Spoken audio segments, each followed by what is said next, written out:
So. Hi guys. Oh, Why are you so far? I'm sorry. Stop that again. Hi guys. Hey y'all. It's the two sailors. Yeah. No baby. Not yet. Nope.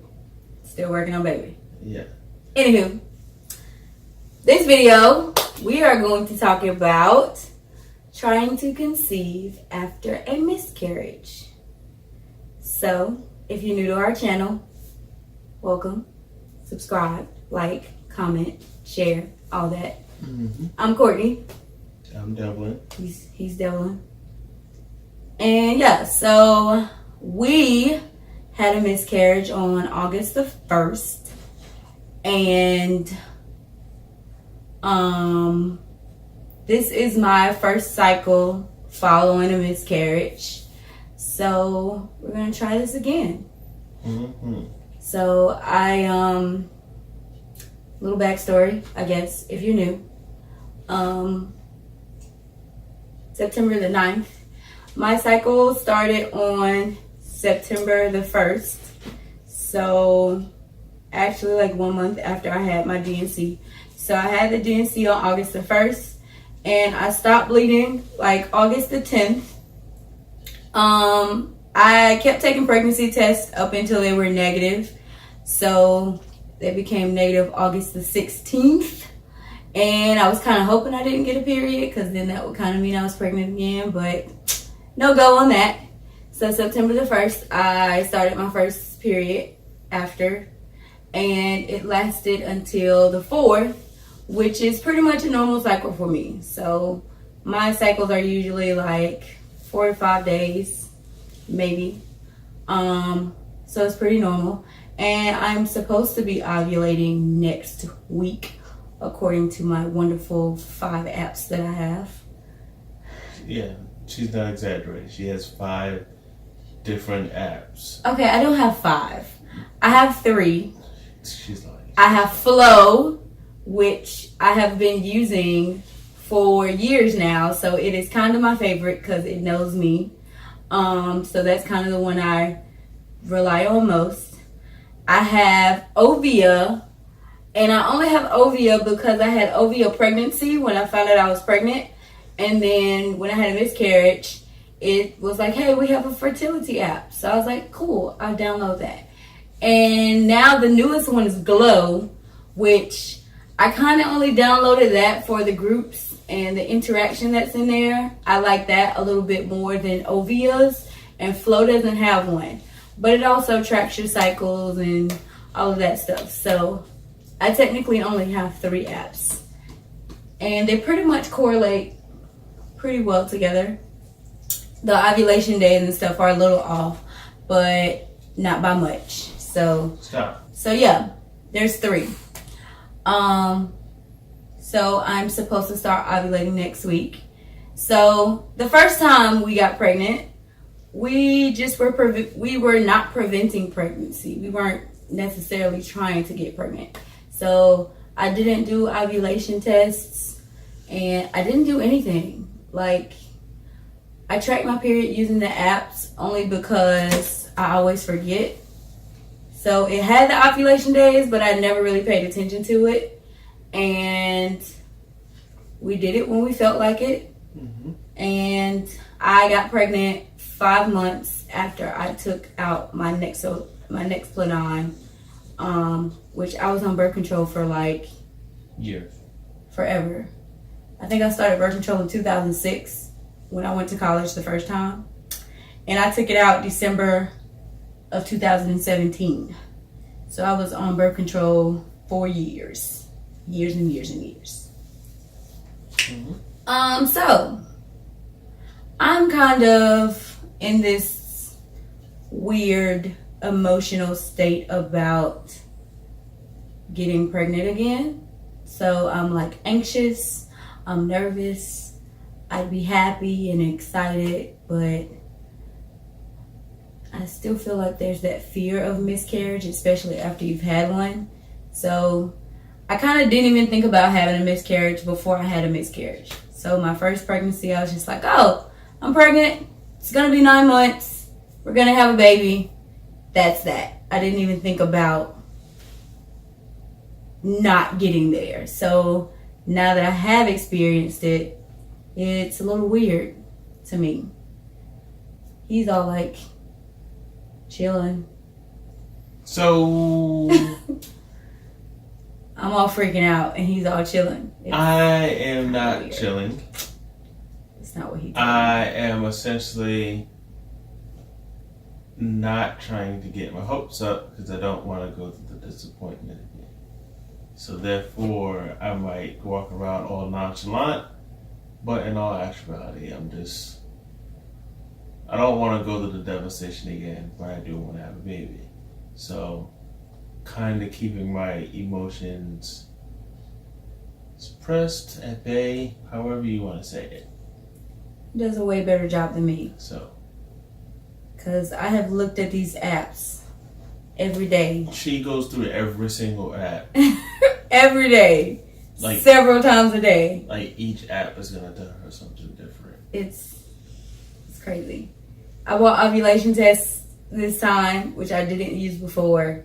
Just to be like, okay, I want to make sure I didn't miss it. Because this app says this day and this app says this day. And I swear I took pregnancy tests every day up until I got my period.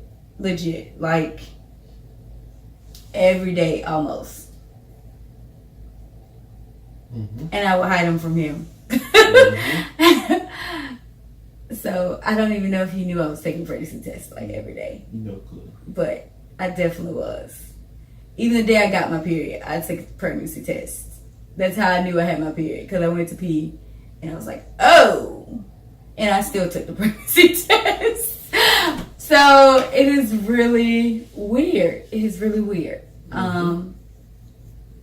So what, I don't know. So what fears do you have?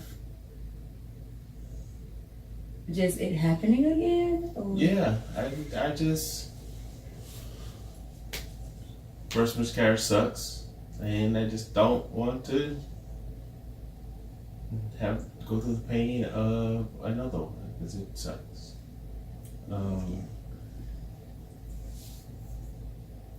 Yeah, it does suck. And I feel like once we get pregnant again, because it's going to happen, it's a real thing, speaking that into existence. Mm-hmm.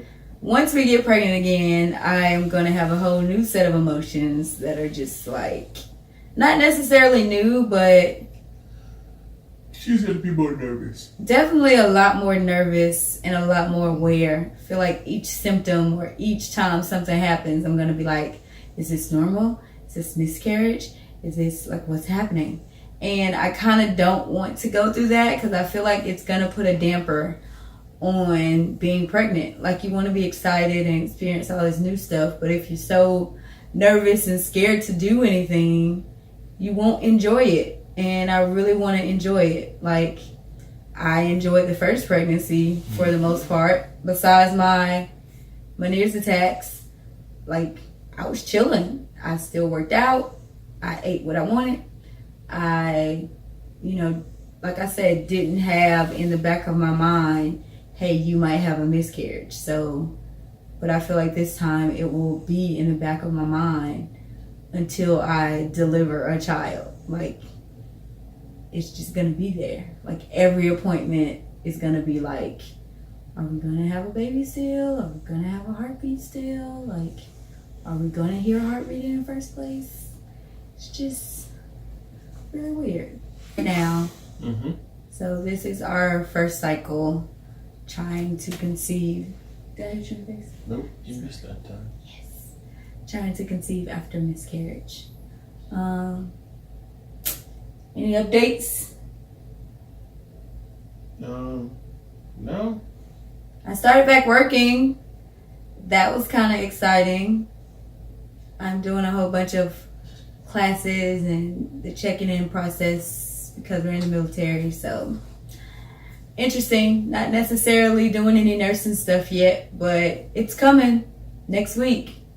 I'm starting to do some IV training and blood draw stuff. So I am excited. I am excited to have something to do with my time now. And I walk so much more. So I had gained weight over the past couple of months. Probably gained like 20 pounds since he got home from deployment in December. And I am back at work, so I don't know. I feel motivated to like do stuff. I take my lunch to work, and I drink a lot of water, and I walk around the hospital. So we're getting back into the groove of stuff. Yeah. Is that all? Yeah, I got nothing. Clearly, because you're like saying nothing. Yeah, I really don't have much to say. I'm just trying to get back into the, swing of things. Was that your swing? Yeah. Let me see your swing again. Swing of things. So weird. So, I'm trying to get this factory back to work. What's the factory? The baby factory. The what? The baby factory. Was it broken? Well, it wasn't in use. So, I'm trying to get back going. Oh, the baby factory. Yeah. All right. So, what do you think we would do differently this time than the first time? Not name the baby. I agree. That was rough. Yeah. Yes. Even though we called baby Jelly Bean, name was Cameron from like before day one. Yeah. So that was the thing. That was. So yeah, won't be doing that. We're no longer using the name Cameron, and we're no longer naming the baby. So then, would you name him a nickname again, or what are we? I don't know. How are we referring to baby? I don't know. I will cross that bridge when we get to it. Okay. All right. So that's one thing. Anything else?